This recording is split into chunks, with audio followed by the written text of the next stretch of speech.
ஐயனார் துணை சரிகள்ல அடுத்த வரை பீஸில் அரிசி இருந்துட்டு தட்டோட நம்ம சேரனோட வீட்டுக்கு வராங்க. அதுக்கு அடுத்ததாக நம்ம சோழ நிலம்லாம் பார்த்த உடனே என்னாச்சுன்னு கையில் தட்டோடு வந்துட்டு இருக்கீங்க, வீட்டில் ஏதாவது விசேஷமா?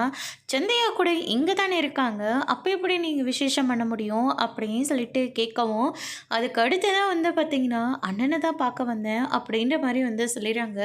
அதுக்கு அடுத்ததாக சேரன் வராங்க. என்ன அரிசி என்னாச்சு, ஏன் தட்டோட வர அப்படின்னு சொல்லிட்டு கேட்கவும், எல்லாமே சந்தையாவுக்காக தான் அப்படின்ற மாதிரி சொல்கிறாங்க. சந்தையாவுக்காகவா? எனக்கு ஒன்றும் புரியல. அண்ணன் ஒரு வேளை இங்கேருந்து அரிசனை சந்தையாவை கூட்டிகிட்டு போவாங்க போல இருக்குது, அதனால் முறைப்படி இங்கேருந்து கூட்டிகிட்டு போகிறாங்க. இது இது வந்து அவங்க ஊர் பழக்கமாக கூட இருக்கலாமே அப்படின்ற மாதிரி வந்து சொல்லிடுறாங்க.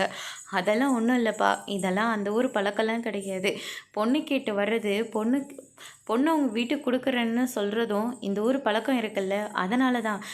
சந்தியாவுக்கு ஒரு மாப்பிள்ளை பார்த்துருக்கியா? என்னப்பா சொல்கிற? ஒரு வேளை சந்தியாவோட மாமனையவே சந்தியாவுக்கு பேசி முடிச்சிட்டியா அப்படின்னு சொல்லிட்டு கேட்கவும், அதெல்லாம் ஒன்றும் இல்லைப்பா, நாங்களே சம்மதிச்சாலையும் சந்தியா வந்து இதுக்கு சம்மதிக்கவே மாட்டா, அதனால் இந்த ஒரு மாப்பிள்ளையை தான் பார்த்துருக்கோம். ஆனால் மாப்பிள்ளை தான் சம்மதம் சொல்லுவாரா இல்லையான்னு கூட எனக்கு தெரியல.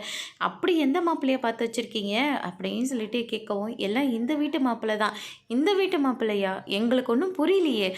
சேரனை தான் சொல்கிறேன் அப்படின்ற மாதிரி சொல்லிடுறாங்க. சேரன் இதை கேட்டோன்னே பயங்கரமாக ஷாக் ஆகுறாங்க. அதோடு இன்னைக்கான பிரம முடிச்சிருக்காங்க.